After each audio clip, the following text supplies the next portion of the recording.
question really quickly. Who here is in like marketing, communications, or PR on that side of the house? Okay, awesome. Who's in recruitment, actually in recruitment? Only a couple people. Okay, see, it's interesting. I got the idea that a lot of the people asking about recruitment are not actually recruiters. They're people in marketing and communications asking about recruitment, which I love. This is interesting. I'm not sure why. I wonder if you're not in charge of their budget and you're wondering whether or not after this talk you're going to give them any money. That's what I think I'm maybe figuring out. But I'll give you my 2 cents on recruitment quickly and look for your ideas on where you're trying to use it today, or if you want to bring any case studies to our conversations, please do. The deal with recruitment is that social media has become like the user-generated report for job seekers of every company in the world. This is why social media is important when it comes to recruitment, because your job seekers, the second that they think about whether or not they're going to go work for your company, look at Google, and then they go out into the social media space and they want to know what I said if I'm working there today, or more importantly, what an ex-employee said. And so you see this fact here, 77% of job seekers report higher application rates after interacting with a brand online. What they're looking for is that transparency. What does it feel like to work at the company? What's a day in the life like? And so because our job seekers are flocking there, we have to, as recruiters, as organizations that are managing recruitment teams, which it seems like we have in the room, be willing to allocate resources to figure out how we pay it in the space too. And there are some bottom line impacts on recruitment, and for our metrics in the room, if we don't get there for our metrics buff, there are ways to calculate social media ROI, and I can leave you with some formulas. But the bottom line for recruitment is that the right social media strategy truly relates in better hires, a faster time to hire, and a lower cost per hire. So the question is how? And this is meant to seem very overwhelming, especially when you can't read it in the back. But what this is the social media recruitment cycle. And if you think really quickly about the regular recruitment cycle, basically when you have an open job requisition, that's when someone comes into your process. And then you interview them, and so on and so forth, and you onboard them. And when they leave your company, they leave your recruitment cycle. The one point, regardless of whether human capital is your focus or not, that you should take away is that an employee of your company today never leaves your social media recruitment cycle. They are always part of that recruitment cycle, because what they say, their feedback, the way they talk about your company through social media will impact your employment brand and therefore your ability to source candidates or attract top talent long term. So we have to be concerned with everything from the job requisition, okay, who do I need to hire for next, all the way to the alumni groups on LinkedIn for ex-employees that are there.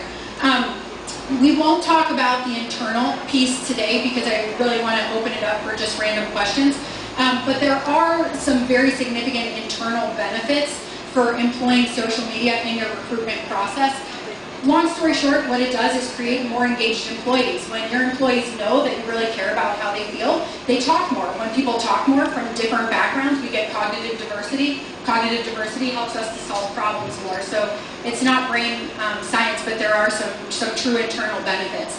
A couple tactical things about using social media for recruitment.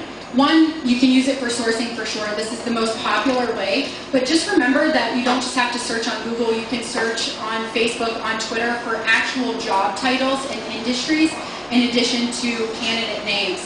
I want to pull out the parts that are fun about this. Does anybody know what X-ray searching is? Anyone X-ray search? Okay, so if you're a recruiter or if you're searching a lot, you'll want to know this.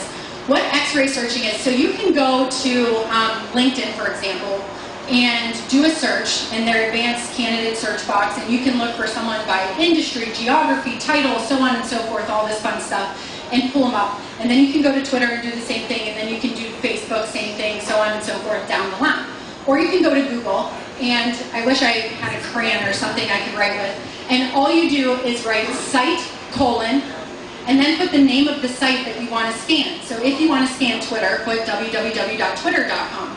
and then put in the job that you want to hire for, so the job title and the geography, and you can hit return and pull up resumes like this right from Google on all the different platforms. So that's a very quick overview. Just call me offline if you want to do that, and I'll show you how. But the point is, right from Google, we can see real applications for candidates. So this is a screenshot of a profile on Twitter, a profile on LinkedIn, and wow, a new word, TWO-file. That's a Twitter profile. Everybody tweet it tonight. It's a TWO-file, okay? Cool. Twitter profiles are now TWO-files. And so, I just like to help recruiters or organizations understand the power of going directly from Google in a social media scan to an application. There aren't extra steps that you have to take in order to find your candidates. What most of us are using social media for today when it comes to recruitment is to screen candidates out. We're looking for those bad Facebook pictures and the things they put up that they never should have put up. We can find that pretty much on every candidate now today, so we've got to start looking for some other things. One thing is to make sure that you're using screening to screen candidates in, or consumers. This is a consumer message as well. Sometimes we think that someone isn't part of our target audience because they're just called the wrong thing. So we want to call them a recruiter, and at their last organization they were called a sourcer, and we're missing them because it's the wrong title. Social media can help us learn more about our candidates to screen them in as well, not just out. But here's what you should really take away, is we're not, as employers, the only ones doing the screening today. Candidates are screening us. Look at these statistics in terms of how job seekers use social media when they're deciding whether or not to work with our organization. And this is from small businesses like myself that only employ a couple people, all the way to the craft cheese spider issues that we talked about earlier. So some interesting stats there. A couple things to think about, and this again translates to the consumer side as well. Wait, there's a raid. Where's Monica? Another raid. Didn't you guys work here?